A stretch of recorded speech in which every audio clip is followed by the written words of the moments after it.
Make sure to subscribe and turn on the notifications so you can be alerted when new content is released. Enjoy the video.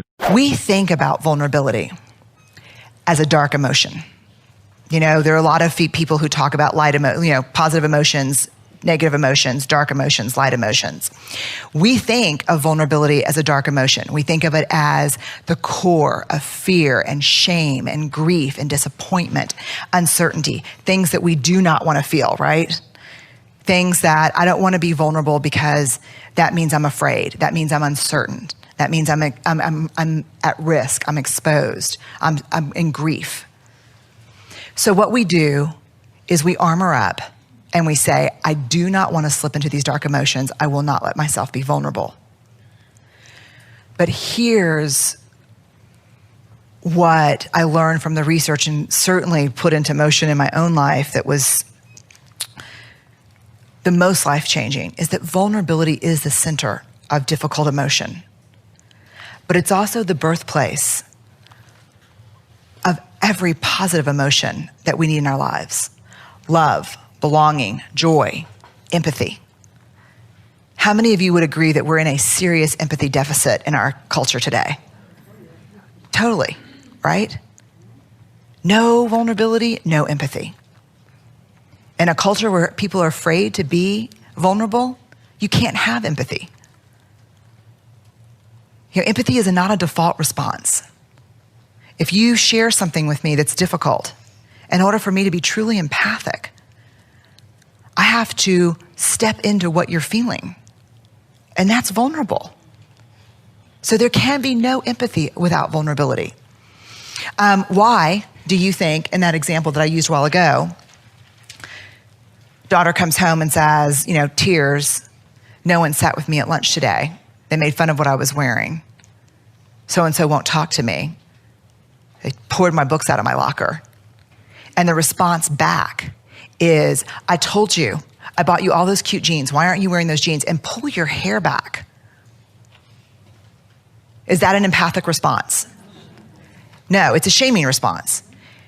Could that shaming response be could a mother who absolutely adores her child respond with that shaming response?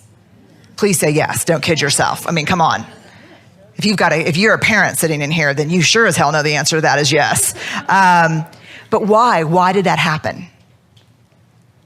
Where was the access to vulnerability? Where was empathy? You can't access empathy if you're not willing to be vulnerable. So if my daughter comes home and tells that to me, guess what I have to do? I have to reactivate that sweaty palmed 7th grader who lives inside me. And I have to go, oh God, that's so hard. I'm so sorry. That's happened to me. That's happened to me when I was in middle school, and it's happened to me last week. Let's talk about it. But you can't get there without vulnerability. You can't fake empathy. Innovation and creativity, born of vulnerability.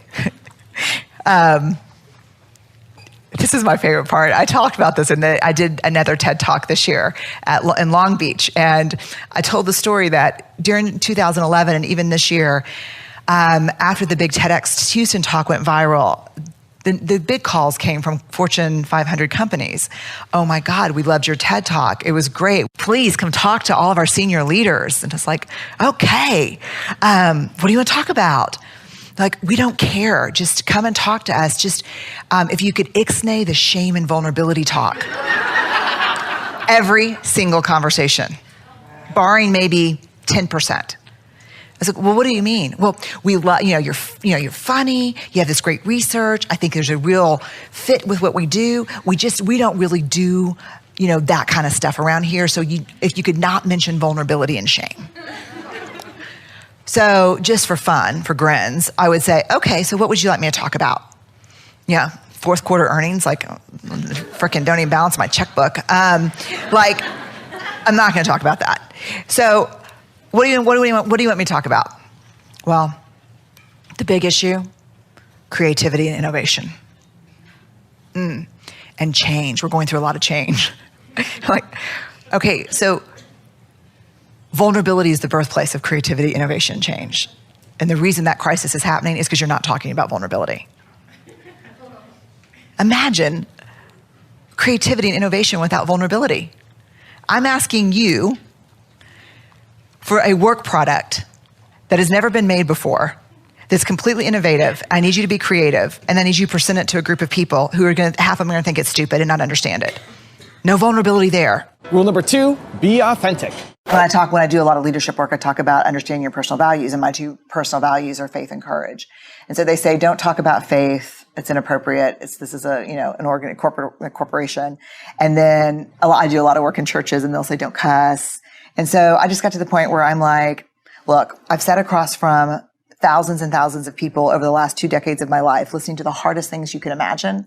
And the 2 things that everyone has in common when they're talking about those things are cussing and praying. If you don't want me to cuss and you don't want me to pray, that's awesome. Ask somebody else. Because what I'm not going to do is get up and bullshit you. And there are a million people in this space who are better than I am, who know different things than I do. Invite them. Right. If you need me to wear a suit, I totally get it. I'm not going to do that. Yeah. Yeah. I'm going to wear jeans and boots, and probably I'll wear a nice shirt. Yep. But I'm not going to do that because I don't get up there when I speak in public. I don't get up there to talk to to talk from my Brooks Brothers self to your Brooks Brothers self. I get up there, and when I walk on the stage, I'm going to talk about things that 90% of the people in the audience have never thought about, talked about, and are scared to listen to. And they need to see me as a person, and I'm just that person. I think if you invite me, I want your event or your leadership team, I want it to be successful. Yes. And if you need me to be someone different than who I am, it's not going to be successful. Also, if you want to have more confidence, check out my 254 series. They're free. The links are in the description below. I call perfectionism the 20-ton shield. We carry it around thinking it's going to protect us from being hurt. Yeah. But it protects us from being seen. We think of vulnerability as a dark emotion. We think of it as the core of fear and shame and grief and disappointment, uncertainty, things that we do not want to feel, right? You know how blame is described in the research? A way to discharge pain and discomfort. Rule number 3, risk failure. I think there's like a thin film of terror wrapped around us. And so if it's not, I'm not safe enough, or I'm not secure enough, I'm not liked enough, I'm not promoted enough, I'm not loved enough. I don't have enough. I don't have enough. I am not enough. At the very bottom, Yeah. I'm not enough. Yeah. Whoa, that's big, big, big, big, big, big. Somebody ring some bells. We need some bells to ring on this show. But that's good. That's it. And so guess what the number one casualty is of a scarcity culture?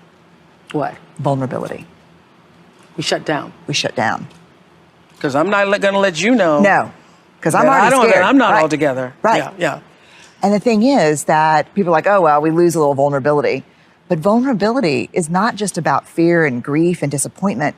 It's the birthplace of everything we're hungry for. Creativity. Joy, creativity, faith, love. Innovation and all of that, yes. And the whole thing is there is no innovation and creativity without failure. Period. So you got to be open enough to take the risk to fail. Yeah. Rule number 4, brave the wilderness. I've just never done anything that's turned out to be valuable that wasn't just scared shitless to do it. Like everything I've ever done that's ever really made a contribution, I have felt alone in doing it and afraid. But alive. Yeah. That's a really interesting, go on, tell me more about that. Alive. Alone but alive. That's sort of like the wilderness. It is the wilderness. Because the metaphor for the book is, let's see if I get this right. Yeah. Rather than asking you, I'm going to try and you check do my it. work. There's a poetic narrative about it being wild and risky, and you have to prepare to go there, and it's also stunning. And so there's an obvious, really clear connection between that and putting yourself out there. There's risks and rewards and beauty. But there's an interesting twist, if I get this right, that it's not that you are in the wilderness, it's that you are the wilderness. Explain that, if you would. Well, I think what I have found is that after the first time, and it only really takes one time, that after the first time that you opt to brave the wilderness, you pull away from what a group of people thinks. Maybe it's your creative community, it's your critics. The first time you pull away and find power in standing on your own, I think your heart is marked by the wild. I think you belong into the wilderness in a different way, because every time after that, when you choose fitting in over belonging to yourself, it's painful. And rule number 5, the last one before a very special bonus clip, is show up. My story is that I am a researcher, and I never thought I would have a big public career. And so I did a TED Talk that went very viral. And in the wake of that, I was kind of everywhere for a couple of months, on every CNN.com, NPR. It was everywhere, and something I wasn't used to. And the marching orders from my therapist and my husband were, do not read the comments online. So I read all the comments online. And so one morning, I woke up and there were 2 or 3 new articles out, and I started reading the comments. And they were devastating. They weren't about my work, they were about me. They were super personal. And they were the things that creative people play in their mind and then give up doing what they really want to do. Like if I asked every single one of you, what would you try if you knew people would never say this about you? What would this be? Those were the comments that morning. Of course she embraces imperfection. What choice does she have? Look how she looks. I feel sorry for her kids. Less research, more Botox. Just mean personal attacks, the things that really, up until that moment, had inspired me to stay very small in my life and my career, just so I could avoid those things. So that morning, Steve and the kids leave. I stay home. I get on the couch, and I watch 8 hours of Downton Abbey. And when it's over, I don't want to turn off Downton Abbey. Because the minute you turn off Downton Abbey, then it's like soccer practice and dinner and back to the mean people, and maybe, should I get Botox? And maybe if I stand still when I talk. So I get out my laptop and I do a search for who was president in the United States during the Downton Abbey era. Have you ever done that? Like you're numbing with TV or a movie, and so when it's over, you just like stay in that space by like learning more about the actors and what's going on. I've been doing this long enough to know that this is like, you're laughing with me, not at me. So I put it in, and Theodore Roosevelt comes up, and a quote comes up. And I read it, and this is what it says. It's a quote from a speech that he gave in the early 1900s at the Sorbonne, and a lot of people call it the Man in the Arena speech. And this is the passage that changes my life. It's not the critic who counts. It's not the man who points out how the strong man stumbles or where the doer of deeds could have done it better. The credit belongs to the person who's actually in the arena, whose face is marred with blood and sweat and dust, who, at the best, in the end, knows the triumph of high achievement, and who, at worst, if he fails daring greatly. So the moment that I read that, I closed my laptop, and this is what shifted in me. 3 huge things. First, I've spent the last 12 years studying vulnerability, and that quote was everything I know about vulnerability. It is not about winning, it's not about losing, it's about showing up and being seen. The second thing, this is who I want to be. I want to create.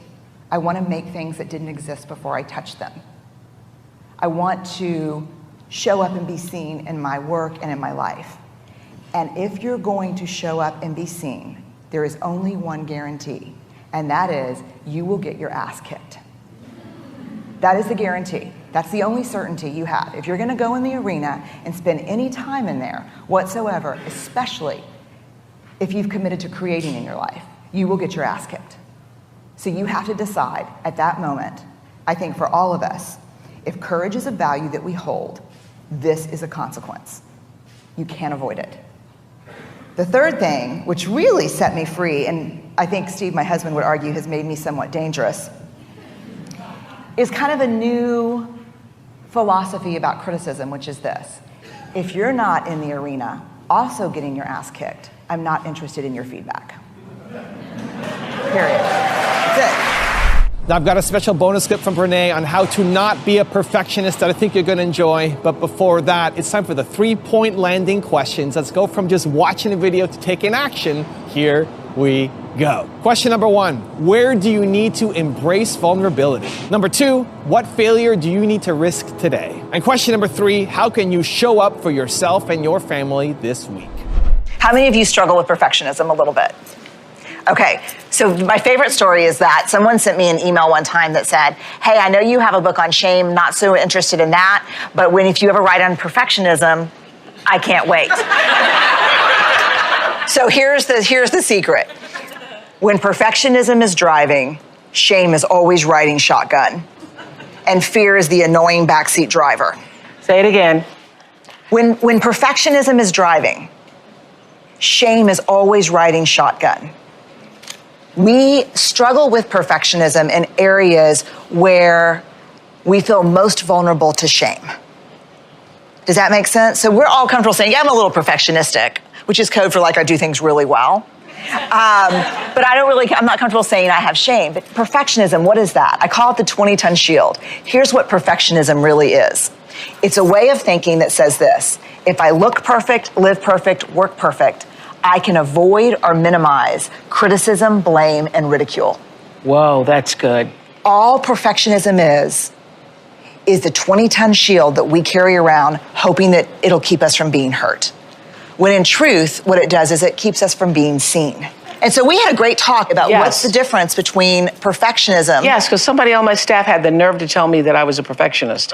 And I absolutely denied that. And you stood by me. Thank you very much. Because I'm not a perfectionist. I'm a person who strives for excellence and requires excellence.